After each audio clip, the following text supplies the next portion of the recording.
Hey, what's going on, guys? We have YouTube here, back with another video, and welcome to episode 2 of my Banlist series. Today I'm going to be discussing cards that I want to go to 1, either cards that are at 2, are banned, or at 3, that I think should go to 1. So let's get straight into the list. Okay, so first of all we have Wind Up Shark. A lot of people are saying that Wind Ups need to get hit. I don't blame them for that, but I think a lot of people are focusing too much on Wind Up Magician. I am going to semi-limit Wind Up Magician, but Wind Up Shark I think needs to go to 1 because he's the one who usually starts everything up. He's the one who enables you to XYZ every turn. If you have a Shark in your hand, it usually nets you an advantage. And if you have Magician Shark, of course, as we all know, it brings you 4 XYZ monsters and pretty much wins you the game if you go first turn Shockmaster.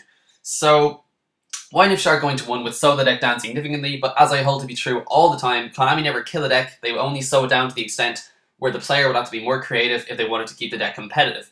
I think that's what they did when they got rid of the Wind Up Loop.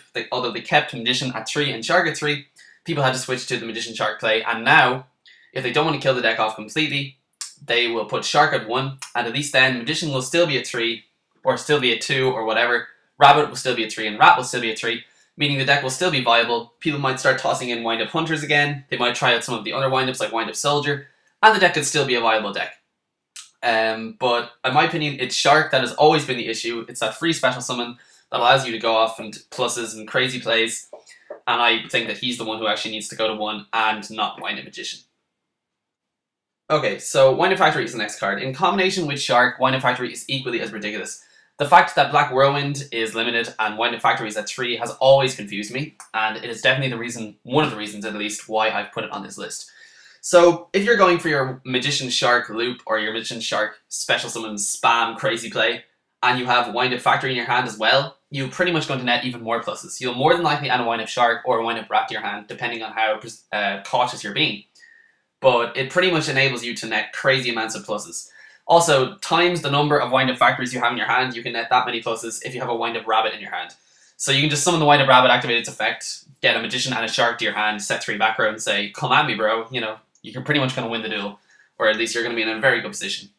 I think a card that enables you to plus so easily shouldn't really be in the game of Yu-Gi-Oh! To begin with, but I'm not going to ban the card because I've always liked Wind Ups. I think they were a good deck before people discovered how ridiculous they were with the Wind Up loop and stuff. And I think the kind of XYZ potential that the deck has will still be there, even if Shark goes to 1 and Factory goes to 1. But Factory, or any generic searcher card like that, that is so ridiculous, I think definitely needs to be hit. And that is why I feel that Wind Up Factory needs to go to 1. Next of all, we have Atlantean Dragoons. He, I feel, is the only Atlantean monster that actually needs to be hit. Atlantean Marksman and Heavy Infantry aren't broken in and of themselves, only when combined with the effect of Mermaid Abyss Megalo, Janix Undine, and to an extent Gungnir. Gungnir is a card that I didn't put on my ban list because he's only really good, as I said, in combination with the Atlanteans. But Atlantean Dragoons enables you to search for any Sea Serpentine monster in your deck. If you draw an Atlantean Dragoons in your opening hand, you'll be far happier than if you draw a Marksman or a Heavy Infantry, because Dragoons just enables you to search up anything. It enables you to search up your Moon Glacier, your Mermaid Abyss Megalo, any of your other Atlantean monsters, your Deep Sea Divas, and the only thing that it can let you search up, which of course would be ridiculous, would be Janix Undine himself. And Janix Undine normally pitches an Atlantean Dragoons on his own to search up your Mermaid Abyss Megalo anyway. So, Janix Undine in combination with Atlantean Dragoons, and don't worry, Janix Undine has a spot on my list as well, in the semi-limited category, just makes him such a ridiculous card. Never mind the fact that, unlike Marksman and Heavy Infantry, you can actually normal summon this guy and he's still an 1800 beater, and he can still actually do something. If you happen to keep him on the field, you can go for Bahamut Shark, or whatever the hell you want.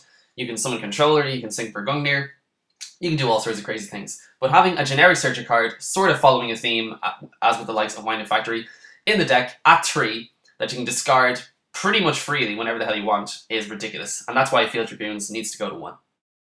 Okay, so next of all we have Salvage. I'm basically trying to cut the pluses in the deck because I think the amount of plussing is just ridiculous. So Salvage enables you to bring back Deep Sea Diva, all of the Atlantean monsters apart from Dragoons, Mermaid Abyss Linda, and Janix Undine, assuming you put the controllers back in the deck with, let's say, Pot of Hours. Salvage nets you +1. And so many other cards in the deck net you +1s, Janix Undine nets you a +2. So I think removing the number of pluses in the deck is basically what will make the deck a little bit more fair for the opponent. Because if you're pretty much plussing every turn, you're top decking into Salvage for game, as I do so often, you have a Salvage plus an Atlantean Marksman in your hand, and you still have a Heavy Infantry in the deck, that pretty much equals a Gungnir. You ditch 2 cards out of your hand, blow up something. If you ditch an Atlantean, you can blow up another card. So, you know, the amount of times I've won just because I top deck Salvage is pretty ridiculous. You get to recycle your monsters anyway with Pot of Avarice, and when you do that, Mermaid Abyssal Lind becomes alive when you salvage her because you can just set her again and special summon your monsters back from the deck. So salvage needs to go to 1, definitely.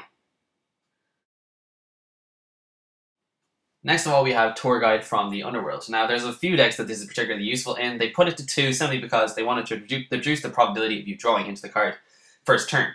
And in Rescue Rabbit decks, if you go Rabbit, which was at 3 at that time, and then you go Tour Guide the next turn into Levier, into Rabbit, into a Dalka or Lagia, then you pretty much had game. And people still do that nowadays, so why the hell don't they just put Tour Guide at 1 and just keep it at 1 like they did with Sangan, because Sangan is equally as ridiculous a card, especially when you go Tour Guide into Sangan, you sit on the Sangan, you wait for your opponent to attack it, and then you plus off it. So it is just one of those generic, staple XYZ cards that people always ran in decks that were heavy in XYZs. If you run it in windups and you have Shark in your opening hand as well, you can go into your Magician Shark play, although by a different route, but you still enable, it still enables you to plus like crazy.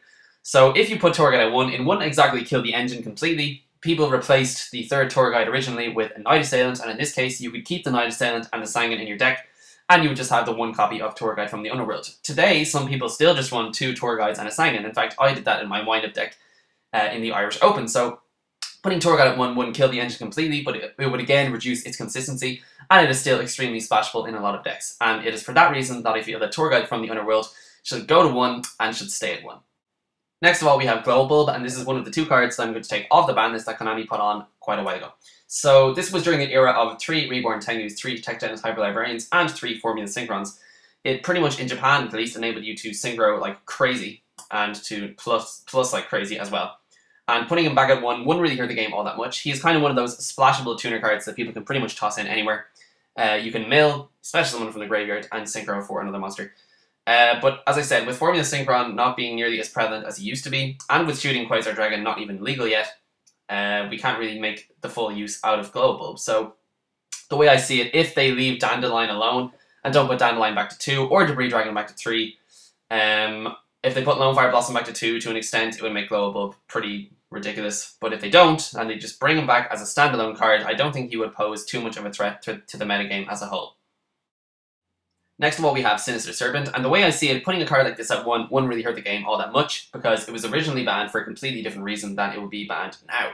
So Tribe Infecting Virus was the card, and back then you could just discard Sinister Serpent with Tribe Infecting Virus, blow up your opponent's entire field if they ran monsters of all the same type, and then get Sinister Serpent back to your hand during your next standby phase, and proceed to use the effect over and over and over again. So Sinister Serpent was one of those cards which back in the day was ridiculous, but which nowadays wouldn't really do a whole lot. So the same goes for Tsukiyomi, I feel, which will actually come back to 2, and for that reason I think putting Sinister Serpent at 1 wouldn't really hurt the meta all that much. The main cards that pay cost nowadays are Dragon Ravine and Gungnir, and they would choose probably not to discard a Sinister Serpent anyway, because it wouldn't really affect their deck or help their deck in any way.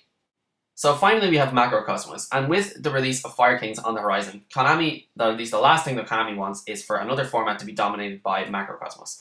It's one of those cards that if you can side it in, you do side it in. Dimensional Fissure isn't nearly as abusive or as explosive as Macrocosmos is, because Macrocosmos is just a non-generic, everything gets banished card. I mean, how stupid is that? It shuts down a whole variety of decks that were used in the last format, such as Dark Worlds, Chaos Dragons, Insectors, Mermaid Atlanteans, and a couple of others. So you don't want another format of people sitting there scared shitless that the opponent is going to flip up a Macrocosmos in their draw phase and they're not going to be able to do anything with their turn. They're just going to have to set a monster face down, which will ultimately get banished. And, we don't want another format either that'll be dominated by decks that can run macro. So if you have Rescue Rabbit getting banned, as I've predicted, or even getting limited to 1, people will still be able to use it. But if it gets banned, people will just switch to the likes of Macro Monarchs, and that won't solve the issue. But Macrocosmos needs to get hit, and needs to get hit now before it becomes an even bigger issue. Okay guys, that is it for the video. Thank you so much for watching. Be sure to comment, rate, and subscribe, and let me know what you think of my choices. It took me a while to choose these as well, and I picked 9 because 9 cards were limited in the last list as well. And I'm just trying to be a little bit consistent in that regard. But let me know what you think of them anyway, and be sure to stay tuned for the remaining episodes in the series. I am the YouTuber. I am signing out. I will talk to you guys later. Peace.